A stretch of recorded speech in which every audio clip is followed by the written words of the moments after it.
దేవుని నామానికి మహిమ కలుగును గాక. హల్లెలూయా. మరి కూడి చేరి వచ్చినటువంటి ప్రియమైనటువంటి దేవుని బిడ్డలారా, మీ అందరికీ నా హృదయపూర్వక వందనాలు తెలియపరుస్తూ ఉన్నాను. ఈ సమయంలో చిన్న ప్రార్థన చేసుకొని మన వాక్య భాగాన్ని విందాం. పరిశుద్ధుడా, ప్రేమగల తండ్రి, ఘనమైన దేవానికి వందనాలు, స్తోత్రాలు. అయ్యా, నీ లేఖన భాగంలో నుండి కొన్ని విషయాలు నేర్చుకోవడానికి కృప చూపించండి నాయనా. పునరుద్ధాన దినమందు నీ సన్నిధిలో చేరి మేమందరం కూడా నీ మాటలు వినటానికి జ్ఞానమును, శక్తిని, ఆరోగ్యమును దయచేయమని ప్రార్థన చేస్తూ ఉన్నాం. నీ మాటలు వినుచుండగా వినగలిగిన చెవులు, గ్రహించగలిగినటువంటి మనసు అయ్యా మా హృదయాలకు మీరు కలగచేయమని కోరుకుంటూ, మరి ముందున్న సమయం అంతా కూడా మీ చేతులకు అప్పచెబుతూ మీరే మహిమతో వాడుకొని నీ మాటల ద్వారా మేము బలం పొందుకునే భాగ్యం దయచేయమని మా ప్రభువును రక్షకుడైన యేసుక్రీస్తు ఉన్నతమైన నామంలో ఈ ప్రార్థన మనల్ని అడిగి వేడుకుంటున్నాము తండ్రి, ఆమేన్. అందరికీ వందనములు. దేవుడు మిమ్మల్ని అందరినీ ప్రేమించి ఉన్నారు. దేవుని ప్రేమ చాలా గొప్పది. అందుకనే యేసు ప్రభువారు ఈ భూమి మీద పుట్టి ఆయన కన్య అయినటువంటి మరియకు జన్మించి ఈ లోకంలో ఆయన కూడా ఒక వయసు వచ్చిన తర్వాత ఆయన 12 మంది శిష్యులను ఏర్పాటు చేసుకున్నాడు. ఆయన 12 మంది శిష్యులను ఏర్పాటు చేసుకున్న తర్వాత ఆయన పరిచర్య నిజంగా 3.5 సంవత్సరాలు పరిచర్య చేశారు. చూడండి, అపోస్తలులైనటువంటి ఆ 12 మంది శిష్యులను ఏమని పిలిచారు అంటే అపోస్తలులు అని పిలువబడ్డారు. ఇంతకీ అపోస్తలులు అంటే అర్థం ఏంటి అంటే, అపోస్తలు అనగా అర్థం ఏంటంటే పంపబడిన వారు అని అర్థం. ఏంటంటండి? పంపబడిన వారు. చూడండి ఒకసారి, అసలు అపోస్తలు ఎవరు, వాళ్ళ పేర్లు ఏంటి, వారు ఏ విధంగా పంపించబడ్డారు, ఎందుకు ఎన్నుకు చేయబడ్డారనే విషయాలు మనం చూద్దాం. మత్తయి రాసినటువంటి శుభవర్తమానము 10వ అధ్యాయము మొదటి నుండి మనం కొన్ని వచనాలు చదువుకుందాం. ఆయన అంటే యేసు ప్రభువారు, యేసుక్రీస్తు వారు తన 12 మంది శిష్యులను పిలిచి అపవిత్రాత్మలను వెళ్ళగొట్టుటకును, ప్రతి విధమైన రోగమును, ప్రతి విధమైన వ్యాధిని స్వస్థపరచుటకును వారికి అధికారం ఇచ్చెను. చూడండి, ఈ 12 మంది శిష్యులను పిలిచాడు. ఈ 12 మంది శిష్యులకు ఆయన ఒక అధికారం ఇస్తూ ఉన్నాడు. ఆ అధికారం ఏంటంటే అపవిత్రాత్మను వెళ్ళగొట్టుటకును, ప్రతి విధమైన రోగమును, ప్రతి విధమైన వ్యాధిని స్వస్థపరచుటకు యేసు ప్రభువారు వారికి అధికారం ఇచ్చాడు. ఇంతకీ ఆ 12 మంది అపోస్తలుల పేర్లు ఏమనగా అంటూ ఉన్నాడు ఇక్కడ.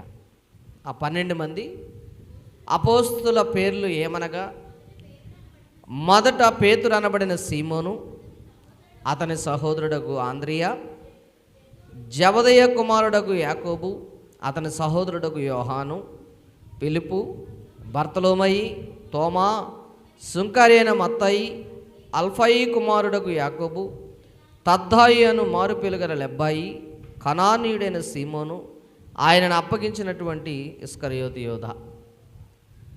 వీరు 12 మందిని యేసు ప్రభువారు ఎన్నుకున్నారు.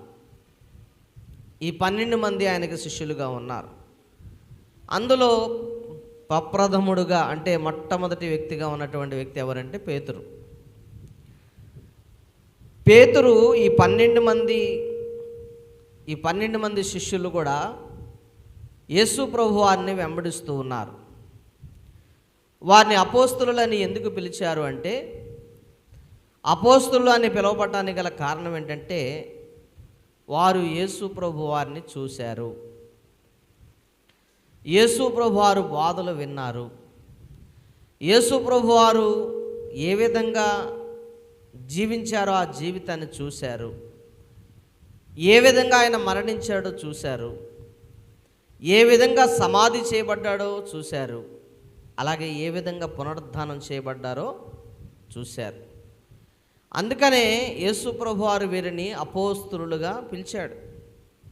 ఏమండి, ఆయన బ్రతుకున్నటువంటి దినములలో యేసు ప్రభువారు ఈ 12 మందిని పంపించుకుంటూ ఎక్కడికి వెళ్ళమంటున్నాడు అంటే లోకంలోనికి వెళ్ళి చెప్పడానికి, అనేకులకు చెప్పడానికి, విన్నవాటిని గురించి కన్నవాటిని గురించి చెప్పడానికి ఈ అపోస్తులు అనేవారు ఎన్నిక చేయబడ్డారు.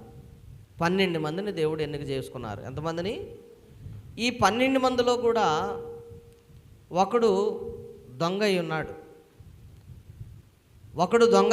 డబ్బు కోసం ఆశపడేవాడుగా ఉన్నాడు. ఆ వ్యక్తి ఎవరు అంటే ఇస్కరియోతు యోధా. ఇక్కడ క్లియర్గా రాశారు. ఏమని రాశారంటే ఆయన అప్పగించినటువంటి ఇస్కరియోతు యోధా. యేసు ప్రభువారు చనిపోయిన తర్వాత ఆయన చరిత్ర రాస్తూ ఉన్నప్పుడు మత్తయి చరిత్ర రాస్తూ ఆయన ఎన్నుకున్నటువంటి శిష్యుల పేరు రాస్తూ ఆయన రాసినటువంటి మాట ఏంటంటే అప్పగించినటువంటి ఇస్కరియోతు యోధా పేరు కూడా చేర్చాడు 12 మందిలో. అయితే ఈ యొక్క లెక్కలో ఆయన లేడు. ఇప్పుడు 11 మందే ఉన్నారు. కానీ ఆ లెక్కలోకి ఎవరు చేర్చబడ్డారు అంటే చూడండి, అపోస్తల కార్యం 1వ అధ్యాయము 21వ వచనం నుండి 22వ వచనం వరకు మనం చదివితే, అపోస్తల కార్యము 1వ అధ్యాయము 21వ వచనం నుండి 22వ వచనం వరకు మనం చదివితే గనక, కాబట్టి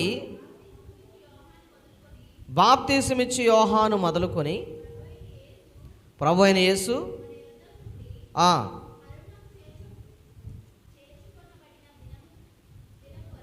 పరమునకు చేర్చబడిన దినము వరకు ఆయన మన మధ్య సంచరించుండిన కాలమంతయు మనలో కలిసి ఉన్న వారితో ఒకడు మనతో కూడా ఆయన పునరుద్ధానమును గూర్చి సాక్షి అయి ఉండుట ఆవశ్యకమని చెప్పాను.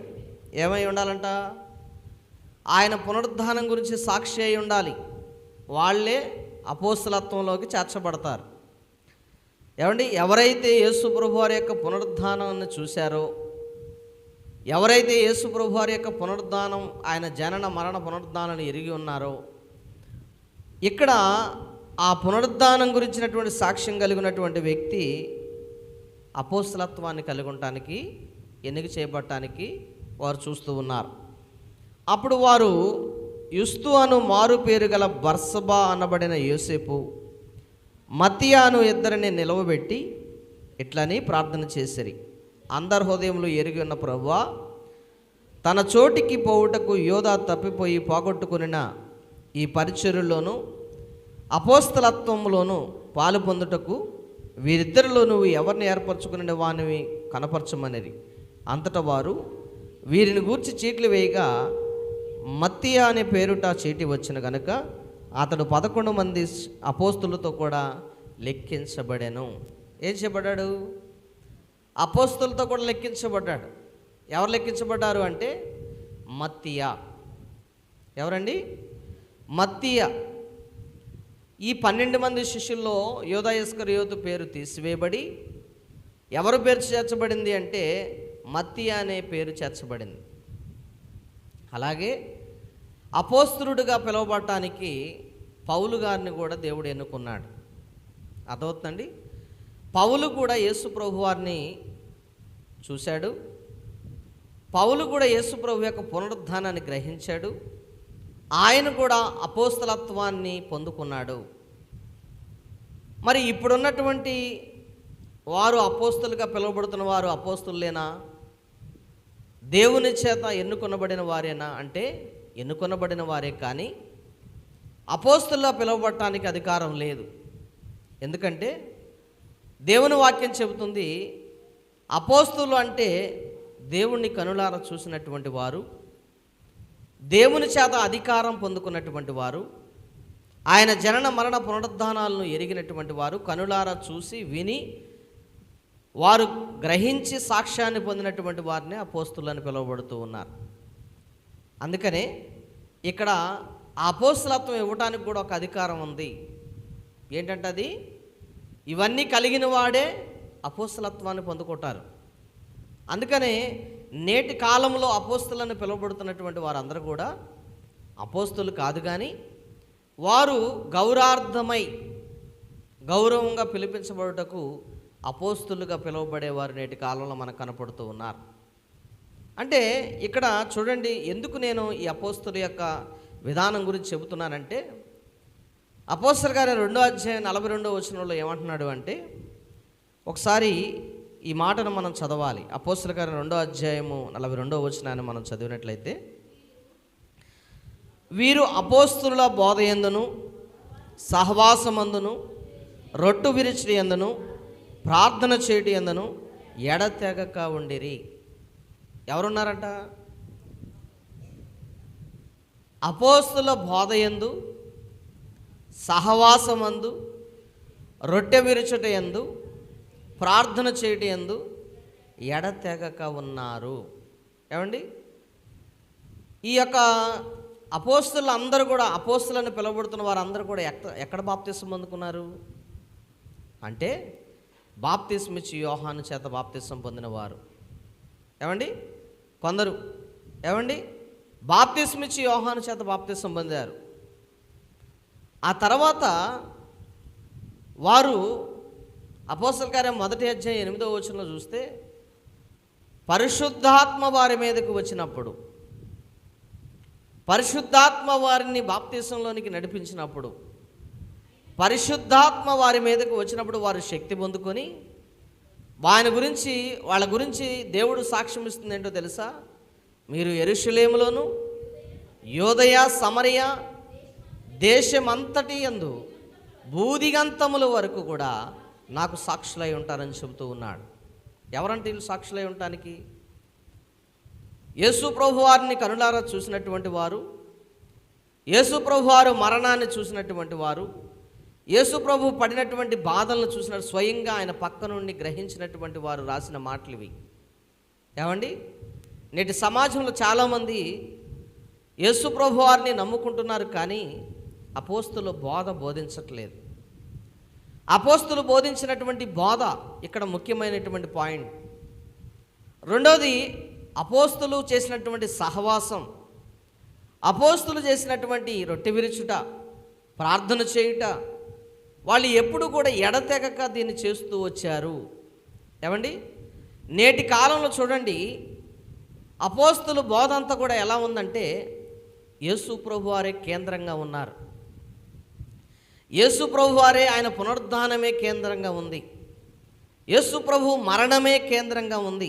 చూడండి, అపోస్తలుడైన పేతురు గారు ఆయన ప్రసంగం చూడండి, పాత నిబంధన గ్రంథంలో దావీదు గురించి, ఇతర భక్తుల గురించి మాట్లాడుకుంటూ వస్తూ ఆయన ప్రసంగం చేస్తూ ఆయన అంటున్నాడు కదా, ఇక్కడ అనేక మంది ఇశ్రాయేలు ప్రజలు, చాలామంది యూదులు యేసు ప్రభు దేవుడు కాదని, యేసు ప్రభు మానవుడని, ఆయన కూడా మనలాగా పుట్టినటువంటి ఒక ప్రవక్తేనని ఆయన గురించి మాట్లాడుకున్నటువంటి సందర్భాలలో యేసు ప్రభు వారు పుట్టి పెరిగి వారితో కలిసి సాహసం చేసి ఆయన చనిపోయి ఆరోహణమై వెళ్ళిపోయిన తర్వాత వీళ్ళు పరిశుద్ధాత్మ అనే వరాన్ని పొందుకొని ఇప్పుడు వాక్యాన్ని ప్రకటించడానికి వెళ్ళినప్పుడు పేతురు గారు ప్రసంగంలో చూడండి ఏమని చెబుతున్నాడో చూడండి ఒకసారి.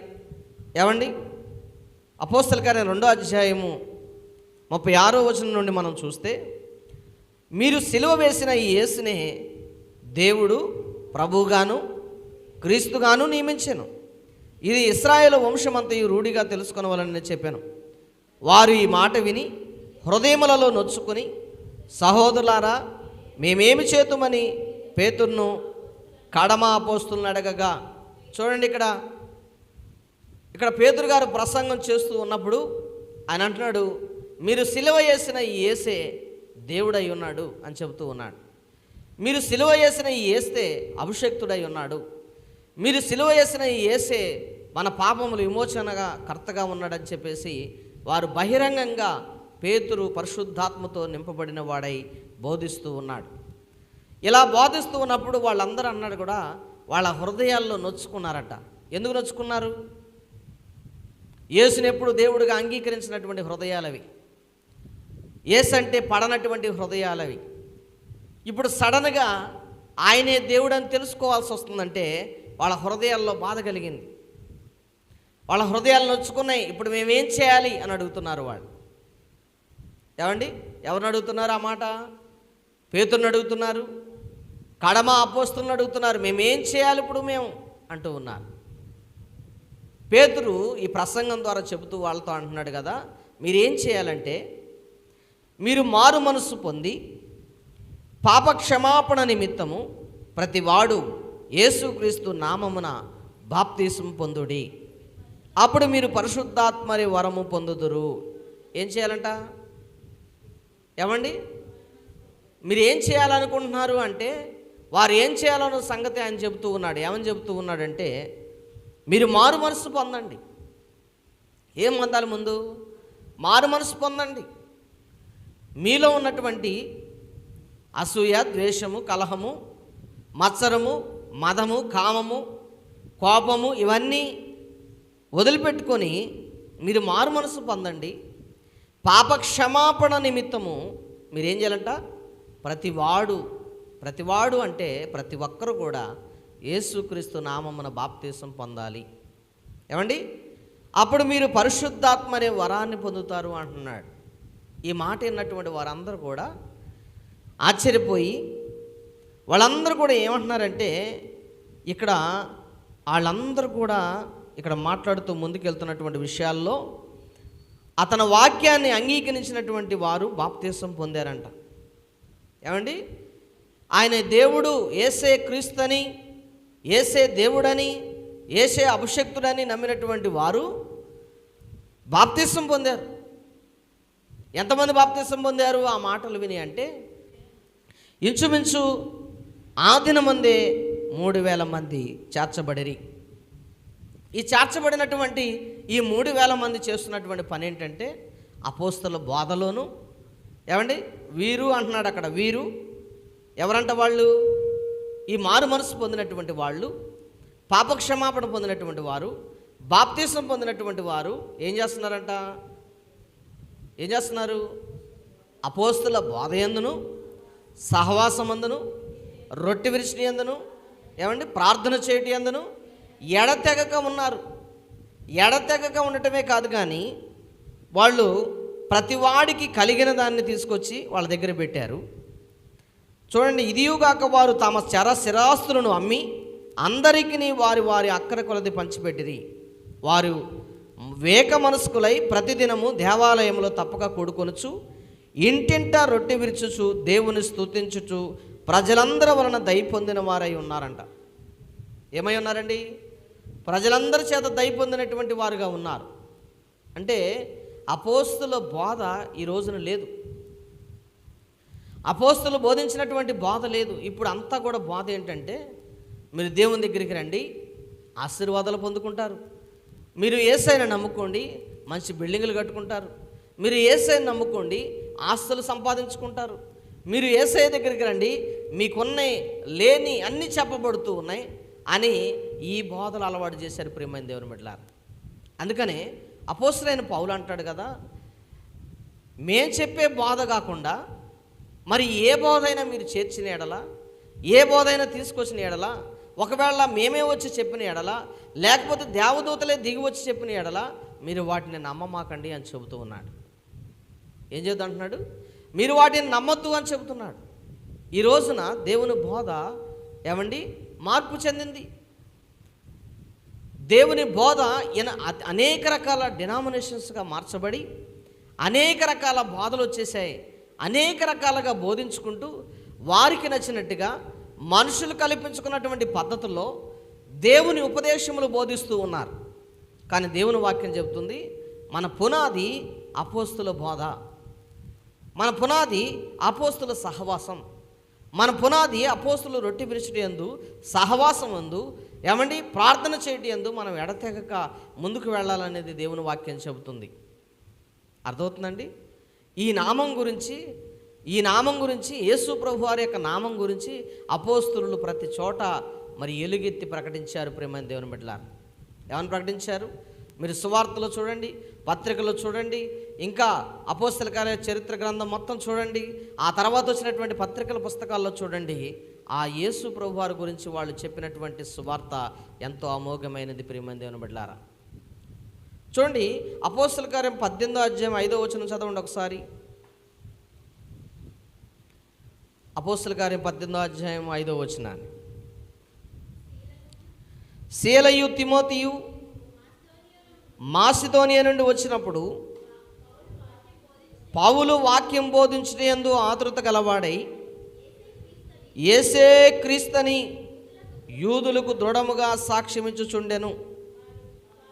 వారు ఎదురాడి దూషించినప్పుడు అతడు తన వస్త్రములు దులుపుకొని, మీ నాశనమునకు మీరే ఉత్తరవాదులు, నేను నిర్దోషిని, ఇక మీదట అన్యజనుల యొద్దకు పోవుదునని వారితో చెప్పిన. దేవుని స్తోత్రం, హల్లెలూయా. ఏమని చెప్పాడంట?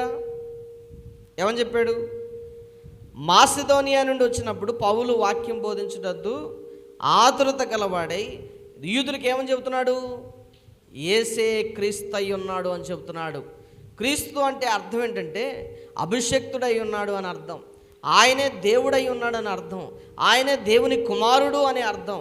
అందరూ చాలామంది యేసు ప్రభు అని ఏ విధంగా పిలుస్తున్నారంటే దేవుని కుమారుడని, ఆయన ఒక ప్రవక్తని, ఆయన ఒక మానవుడని గుర్తిస్తున్నారు, కానీ ఆయన దేవుడై ఉన్న సంగతి గుర్తించలేకపోతూ ఉన్నారు.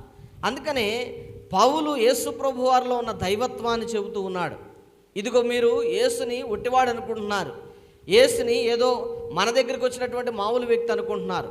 కాదు, ఆయన దేవుడై ఉన్నాడు, అది మీరు నమ్మండి అని ప్రకటించినప్పుడు వాళ్ళందరూ కూడా ఏం చేశారండి? ఎదురాడి వారిని దూషించినప్పుడు ఆయన అక్కడ దులిపేసి, ఆయన దుమ్మును దులిపేసి ఆయన ఎక్కడికి వచ్చాడంట? అన్యజనులకు స్వార్థ ప్రకటించడానికి వచ్చాడు. ఎవరు చెప్పడానికి వచ్చాడు? నాలాంటి వాళ్ళకి చెప్పడానికి వచ్చాడు, మనలాంటి వాడికి చెప్పడానికి వచ్చాడు. అంటే సువార్త మన దాకా రావడానికి గల కారణం ఏంటంటే వాళ్ళు వద్దని తన్నేసుకున్నారు. దాన్ని ఏమనుకున్నారు? వాళ్ళు వద్దనుకున్నారు.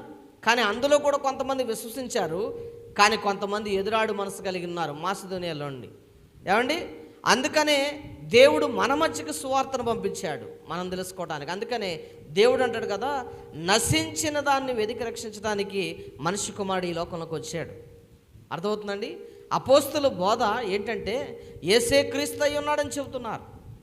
పేతురు గారు చెబుతున్నాడు, నువ్వు నిజముగా దేవుని కుమారుడు అని నేను నమ్ముచున్నాను అంటున్నాడు. యోహాను అంటున్నాడు, నీవే వాక్యమై ఉన్నావు, ఆదిలో ఉన్నావు, ఆ వాక్యమైనటువంటి నీవే శరీరధారిగా ఈ భూమి మీదకి వచ్చావనే సంగతిని ఆయన చెబుతూ ఉన్నాడు. ఏమండి? లూకా చెబుతున్నాడు, మార్కు చెబుతున్నాడు. ఇలాగా అనేక మంది శిష్యులు ఆయన గురించి కన్నవాటిని విన్నవాటిని గూర్చి సాక్ష్యం ఇస్తూ వాళ్ళు చెబుతున్నటువంటి సంగతులు ఏంటంటే ఆయన దేవుడై ఉన్నారని ప్రకటిస్తూ ఉన్నారు. ఆయన దేవుడై ఉన్నాడని ప్రకటిస్తూ, ఇది నమ్మని వాడు దేవుని పిల్లలు అవ్వలేరు. అర్థమవుతుందండి? నువ్వు ఏ సిద్ధాంతానైనా నమ్ము, ఏ ప్రకటనలన్నా చేసుకో, ఏ యొక్క మ్యూజిక్లు పెట్టుకుంటావో, డ్యాన్సులు వేసుకుంటావో, ఏమండి ఆరాధన క్రమాన్ని మార్చుకుంటావో, నీకు నచ్చినట్టుగా ప్రవర్తిస్తూ ఉంటావో, నీకు నచ్చినట్టుగా జీవిస్తూ మనుషుల పద్ధతులను దైవోపదేశములను నమ్ముచు మనుషుల్ని వెంబడించేవారుగా మీరు ఉంటారేమో. కానీ ఇక్కడ దేవుని వాక్యం చెబుతుంది, మనం మనుషుల్ని వెంబడించడం కాదు, కానీ వాక్యాన్ని వెంబడించాలి. ఎవరు వెంబడించాలి? యేసుక్రీస్తుని వెంబడించాలి. యేసుక్రీస్తే నిజమైనటువంటి ఆధారం. ఈ రోజులో చూడండి, అపోస్తుల బోధ బోధించేటప్పుడు అపోస్తుల్ని వెంబడించలేదు, వాళ్ళు దేవుణ్ణి వెంబడించారు, యేసుక్రీస్తుని వెంబడించారు. ఈ రోజున చూడండి, సేవకుల్ని వెంబడించడమే తప్ప వాక్యం నేర్చుకునే వాళ్ళు లేరు. ఏమండి? సేవకుల్ని గొప్పగా చూసేవాళ్ళు తప్ప వాక్యాన్ని నేర్చుకునే వాళ్ళు లేరు. బోధ ఎటు వెళ్ళిపోతుంది, బోధ అంతా మారిపోతుంది, బోధ అంతా రాంగెళ్ళిపోతూ ఉంది. కారణం ఏంటంటే వాక్యాన్ని పట్టించుకునేటువంటి వారు లేరు. ఈ రోజున డిస్కో డ్యాన్సులు పెట్టి, లైట్లు పెట్టి, సెట్టింగ్ పెట్టి, మ్యూజిక్ సిస్టమ్ పెట్టి గొప్పగా ఎగిరిస్తూ ఉంటే, డ్యాన్సులు వేస్తూ ఉంటే ఆహా ఇదే పరలోకం అని వెళ్ళిపోతున్నటువంటి జనాలు ఉన్నారు. ప్రియమైన దేవుని బిడ్డలారా, ఎటు వెళ్ళిపోతుంది క్రైస్తవ్యం? ఎటు వెళ్ళిపోతుంది క్రైస్తవ్యం? గమనించండి, ఆయన జననం, ఆయన మరణం, ఆయన పునరుద్ధానం, ఆయన మళ్ళా తిరిగి రాబోతున్నాడు అనే సత్యాన్ని ప్రతి ఒక్కరికి బోధించాలి. ఎందుకంటే నరకం నుండి విడిపించబడటానికి, పాపం నుండి విడిపించబడటానికి, వారి బ్రతుకులు మార్చుకోవడానికి. ఇగో అపోస్తులు చేసిన బోధ ఎక్కడైనా చూడు, ప్రతి ఒక్కరు కూడా చెప్పినటువంటి మాట ఇదే. ప్రియమైన దేవుని బిడ్డలారా, ఎక్కడ కూడా వాళ్ళు మీరు ఆస్తులు సంపాదించుకుంటారు. ఏమండి? వాళ్ళకి మళ్ళీ దేవుడు ఏం అధికారం ఇచ్చాడు? రోగముల మీద అధికారం ఇచ్చాడు, దెయ్యముల మీద అధికారం ఇచ్చాడు, ఇంకేమిచ్చాడండి? వ్యాధుల మీద అధికారం ఇచ్చాడు. కానీ వాటిని ఉపయోగించుకున్నారు. వాటి వల్ల వాళ్ళు లబ్ధి పొందుకోలేదు. ప్రియమైన దేవుని బిడ్డలారా, చూడండి ఈ రోజున ఎంత గొప్ప కార్యాలు మనం చూడలేకపోతున్నాం. దేవుని వాక్యాన్ని ఉన్నట్టుగా యథార్థంగా ప్రకటించినప్పుడు, అపోస్తుల బోధలో మనం నిలబడినప్పుడు, అపోస్తులు చేసినటువంటి బోధలో మనం నిలబడినప్పుడు మన జీవితాలను మనం సరి చేసుకోగలుగుతాం. అందుకనే దేవుని వాక్యం చెబుతుంది, వారు ఎక్కడ బోధించినా కూడా యేసే క్రీస్తు అయి ఉన్నాడనే సంగతి బోధిస్తూ ఉన్నారు. చూడండి యోహాను పత్రికలో కూడా, మొదటి యోహాను పత్రిక 5వ అధ్యాయం 1వ వచనం అంటాడు, యేసే క్రీస్తు అయి ఉన్నాడని నమ్మాలంటున్నాడు. ఏం చేయాలట? యేసే క్రీస్తు అయి ఉన్నాడంట. ఏమండి? యేసే క్రీస్తు అయి ఉన్నాడని చెబుతూ ఉన్నాడు. యేసు క్రీస్తు అయి ఉండటం ఏంటి? యేసు క్రీస్తు అయి ఉండటం ఏంటి అంటే, యేసు శరీరధారిగా ఈ లోకానికి వచ్చాడు.